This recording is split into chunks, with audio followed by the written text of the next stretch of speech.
Imagine a number so large that it defies easy comprehension. 100 million. 100 million individual records, files, documents, data points, threads of information woven together into what investigators are now describing as the most expansive trove of potentially incriminating material ever assembled in connection with a sitting American president and his inner circle. 100 million pieces of a puzzle that, taken together, may constitute the most consequential documentary evidence in modern political history. The people who have seen even fragments of what lies within this collection describe it in terms that range from stunning to devastating to history-altering. And at the center of the storm that has erupted around this discovery stands a president whose public posture has been one of defiance, but whose private behavior, according to multiple credible accounts, reflects something altogether different, something that looks unmistakably like panic. The story of how 100 million files came to exist, how they came to be discovered, and what they are now believed to contain is not a simple one. It did not begin with a single dramatic moment, a single raid, a single whistleblower stepping forward with a thumb drive and a conscience. It began, as most genuinely significant revelations do, with years of accumulation, years of documentation, years of people in positions of knowledge quietly preserving what they witnessed because they understood, with a clarity born of proximity to power, that what they were seeing was not normal governance. It was something else entirely, something that they believed the historical record needed to capture, even if the political moment was not yet ready to reckon with it. The files in question draw from multiple streams of investigation and documentation that have been flowing, sometimes separately and sometimes in confluence, for the better part of a decade. They encompass materials related to the Epstein network and its connections to political power, financial records tracing the movement of money through channels that investigators have long suspected of serving purposes far removed from their stated functions, communications intercepts and preserved correspondence that shed light on relationships between American political figures and foreign governments, and an enormous category of materials that touch directly on the conduct of the Trump administration across both its first and second terms. The sheer volume of the collection reflects not merely the breadth of the investigation from which it emerged, but the extraordinary degree to which the subjects of that investigation left documentary traces of their activities at every turn. To understand why the emergence of this material has triggered what observers close to the White House describe as genuine alarm within the administration's inner circle, one must first understand the architecture of secrecy that the administration has constructed around itself over the years. From the earliest days of Donald Trump's political career, the management of information, the control of narrative, and the suppression of documentation that might contradict the preferred public story have been central operational priorities. Lawyers have been deployed not merely to provide legal counsel, but to create frameworks of deniability. Non-disclosure agreements have been wielded as instruments of institutional silence. Political allies have been cultivated and rewarded in part based on their willingness to maintain silence about what they knew. The entire enterprise of managing Trump's public image and legal exposure has been predicated on a fundamental assumption: that the full documentary record of certain activities would never be assembled in one place, would never be available to investigators with the authority and the resources to act on what it revealed. That assumption may now be shattered. The assembly of 100 million files into a coherent investigative resource represents, if the accounts of those familiar with the collection are accurate, exactly the kind of comprehensive evidentiary picture that the administration's information management strategy was designed to prevent. It is, in essence, the adversary that the architecture of secrecy was built to defeat. And the signs that the administration recognizes this are visible not just in the private panic that sources describe, but in the public behavior of the president and his allies, which has shifted in ways that experienced political observers find deeply telling. The specific contents of the collection, as understood from the accounts of individuals with partial knowledge of what has been assembled, span categories that touch on virtually every major controversy of the Trump era and beyond. There are materials related to financial transactions that investigators have long wanted to examine more closely, transactions involving real estate deals, international business arrangements, and flows of money through entities that legal experts have described as potentially structured to obscure the true nature of the relationships and interests involved. There are communications that appear to document the nature and extent of contacts between members of the Trump orbit and foreign intelligence services, contacts that have been the subject of congressional investigation but have never been fully illuminated by the public record. There are materials related to the Epstein network that go significantly beyond what has already been made public, materials that investigators believe will establish connections and relationships that the parties involved have consistently and strenuously denied. And then there are the political files, the records of what was discussed, what was planned, what was executed, and what was concealed in connection with the administration's conduct of power during both its terms. The records of decisions made, directives issued, outcomes engineered, and accountability avoided. This category of material is, according to those who have described it, potentially the most consequential of all, because it speaks not merely to personal behavior or financial impropriety, but to the exercise of governmental power in ways that may constitute serious violations of federal law, the Constitution, and the oaths that the individuals involved swore to uphold. The reaction within the administration to the emergence of this collection has followed a pattern that has become familiar over the years, but which has taken on new intensity given the scale of what has apparently been assembled. The first response has been denial, a reflexive insistence that the entire enterprise is a politically motivated fabrication, a deep state conspiracy designed to destroy a president who has the temerity to challenge the established order.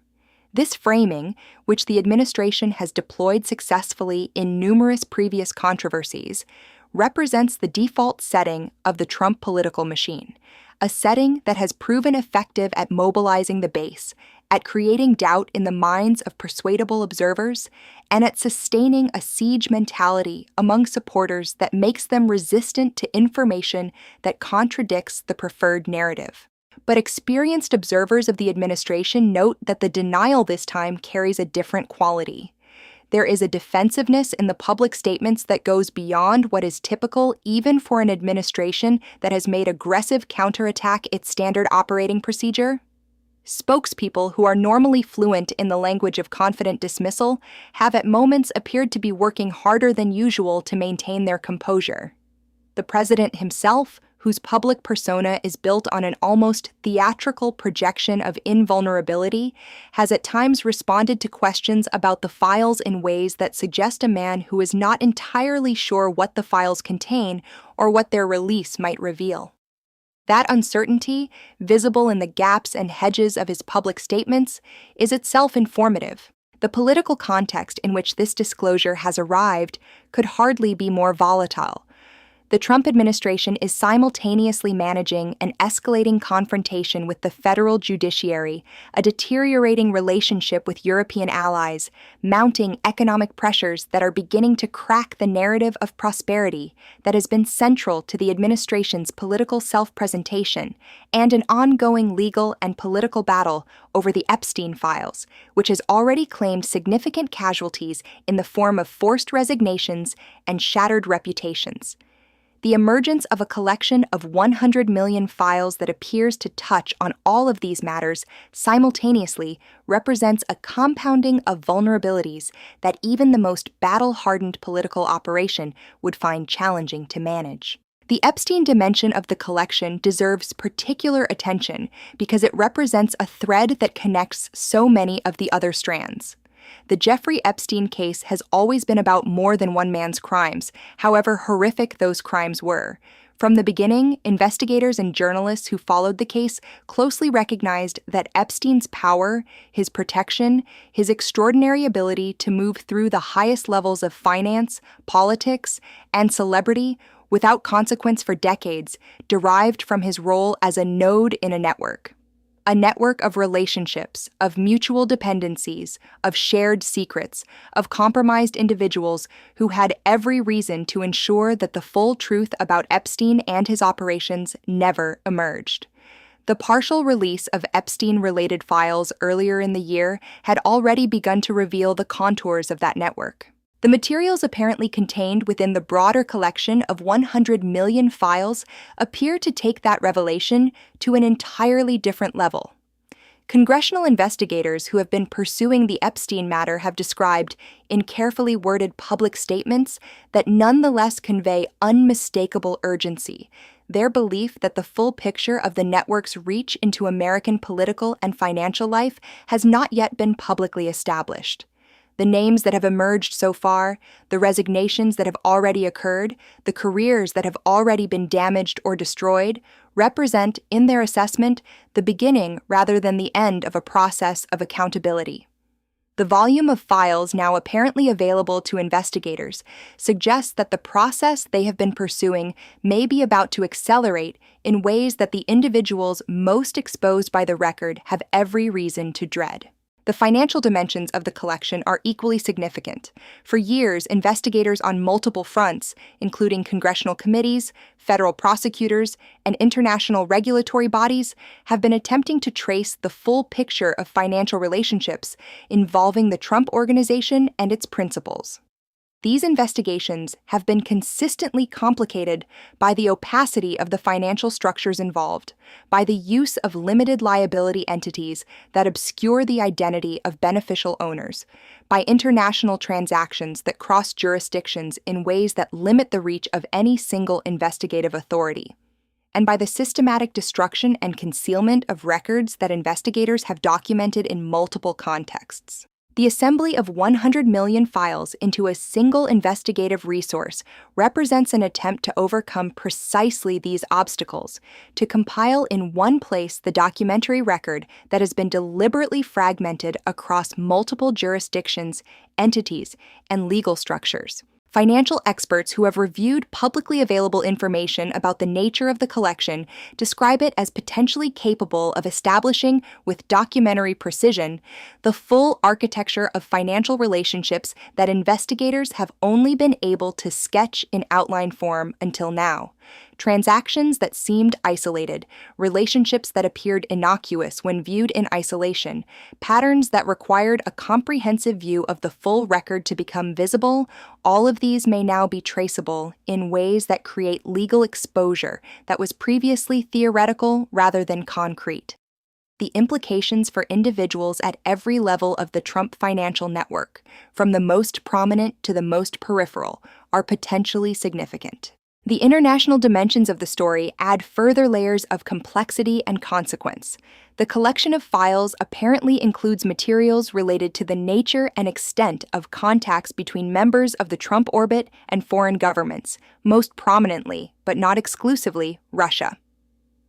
The question of the relationship between Trump and Russian interests has been the subject of multiple investigations, the most prominent of which produced significant findings, while ultimately declining to establish certain elements of criminal conspiracy. But the investigators who conducted those inquiries operated with a documentary record that was incomplete, in part because of the obstruction they documented and in part because of the limitations of their access to certain categories of evidence. If the collection now in question contains materials that fill gaps in that record, the picture that emerges may differ significantly from the picture that previous investigations were able to establish. This is not merely a matter of historical interest.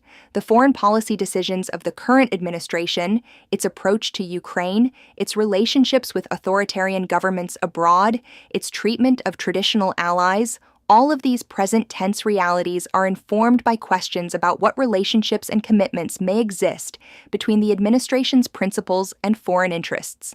Documents that shed light on those relationships have immediate policy relevance, not merely historical significance. Foreign governments themselves, particularly those that have been most alarmed by the current administration's foreign policy posture, are watching the emergence of this material with intense interest, recognizing that what is contained in these files may ultimately shape the American political landscape in ways that will affect their own security calculations. The legal machinery that has been set in motion by the existence of the collection is complex and multi-threaded. Federal investigators, congressional committees, state-level prosecutors, and international regulatory authorities all have potential interest in various portions of the material, and the question of who has access to what, under what legal frameworks, and with what investigative authority is itself a matter of active legal dispute. The administration has already moved to assert various privilege claims over categories of documents that it fears may be contained within the collection, using the legal tools available to the executive branch to try to delay, limit, or prevent access to materials that investigators believe are essential to the investigations they are conducting. These privilege claims are being contested in courts across the country, adding to the already extraordinary volume of litigation that has characterized the administration's relationship with the legal system during its second term. Judges who have reviewed the administration's privilege assertions have in several cases found them legally insufficient, noting that privilege cannot be used to shield evidence of criminal activity, and that the breadth of the claims being advanced by the administration reflects an attempt to use legal process as an instrument of concealment, rather than as a legitimate assertion of constitutional authority. The confrontations in court over access to these materials have at moments generated the same kind of judicial fury that erupted in the case of the Republican-appointed judge who found the administration's conduct before him indefensible. The political consequences of the file's existence extend well beyond the immediate legal battles. The Republican Party, which has tethered its political fortunes so comprehensively to the Trump project, finds itself in an increasingly difficult position as the scope of what the files may contain becomes clearer. Lawmakers who have maintained strategic ambiguity about their relationship to the administration, who have supported its agenda while privately harboring doubts about its conduct, are now being forced to confront the possibility that the full documentary record of that conduct may soon be significantly more public than it currently is. The calculus of political loyalty changes when the price of that loyalty becomes visible in concrete documentary terms. Some Republican figures have begun, quietly and with considerable caution, to create distance between themselves and the most exposed elements of the administration's conduct. These are small movements, often expressed through carefully worded statements that fall well short of direct criticism, but that signal an awareness that the political ground may be shifting in ways that demand preparation. For those who have been watching the evolution of Republican politics in the Trump era, these small movements carry significance beyond their immediate content.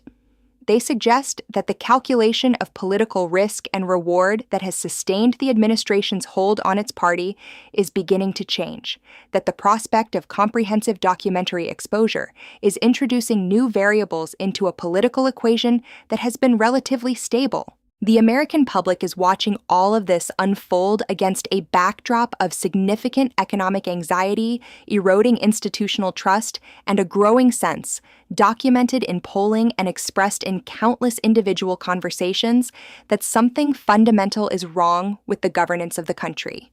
The emergence of 100 million files does not exist in isolation from this broader context. It arrives at a moment when the gap between the administration's claims about itself and the observable reality of its conduct has never been more visible or more consequential.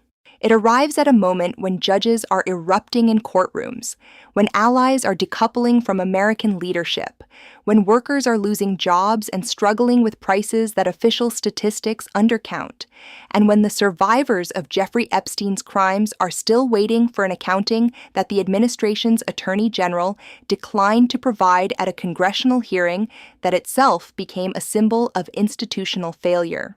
The specific timeline of how the collection came to be assembled and how its existence became known is still emerging. What is clear is that it did not happen quickly, did not happen by accident, and did not happen without the involvement of individuals who understood the stakes of what they were doing. The people responsible for assembling and preserving this material worked, by most accounts, with a clear understanding that the moment of reckoning they were preparing for might be years away, but that the work of preparation was essential. They understood that power protects itself, that the individuals most exposed by the documentary record would deploy every resource available to them to prevent that record from being assembled and examined. And they proceeded anyway.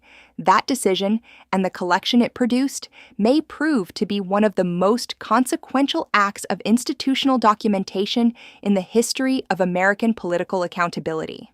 What remains to be seen is whether the institutional capacity exists to translate the existence of this material into the kind of genuine accountability that its assembly was evidently intended to enable.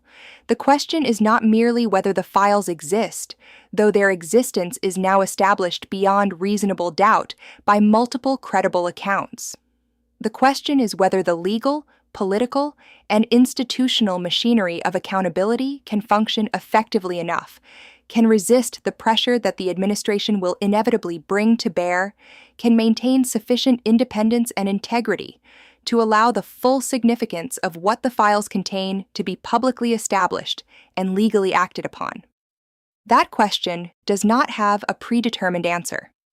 It depends on choices that have not yet been made, by officials who have not yet been fully tested, in circumstances that have not yet fully arrived. The history of American political accountability is a history of moments when that machinery worked and moments when it failed, moments when the documentary record was assembled and acted upon, and moments when it was suppressed or ignored or rendered legally irrelevant by the exercise of the very power whose conduct it was meant to check. The current moment is one that future historians will examine with intense scrutiny, looking for the decisions and the choices and the actions that determined which kind of moment this turned out to be. The filing of privilege, claims that courts have begun to reject, the eruption of a Republican judge in open court, the forced resignations of powerful figures whose correspondence with Jeffrey Epstein has been exposed, the quiet distancing of Republican lawmakers who sense that the political ground is moving beneath their feet. These are data points in a larger story that is still being written. 100 million files. The number itself is a statement about the scope of what is at stake, about the depth of what investigators believe the record contains, about the magnitude of what has been hidden and what is now in the process of being revealed. For the individuals whose conduct is documented within that collection, the emergence of this material represents a reckoning that their entire political and legal strategy has been designed to prevent. For the institutions of American democracy that are being tested by the administration whose conduct the files document, it represents both a challenge and a resource. A challenge because the administration will fight with every tool at its disposal to prevent the record from being fully examined.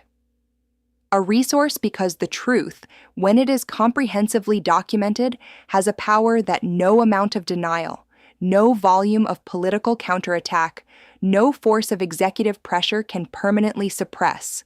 The president has spent his career understanding that information is power, that controlling the narrative is the essential precondition for controlling outcomes, and that the most dangerous adversary is not a political opponent or a legal challenge or a hostile press, but a comprehensive documentary record in the hands of people with both the authority and the will to act on what it reveals.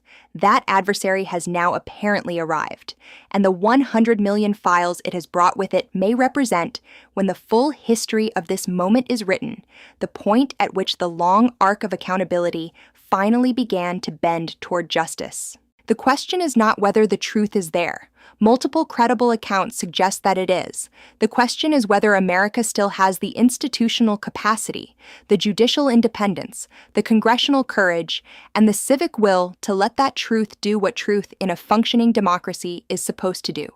The answer to that question will define not just this administration's legacy, but the legacy of every American who watches these events unfold and chooses, in whatever capacity is available to them, what to do about what they see.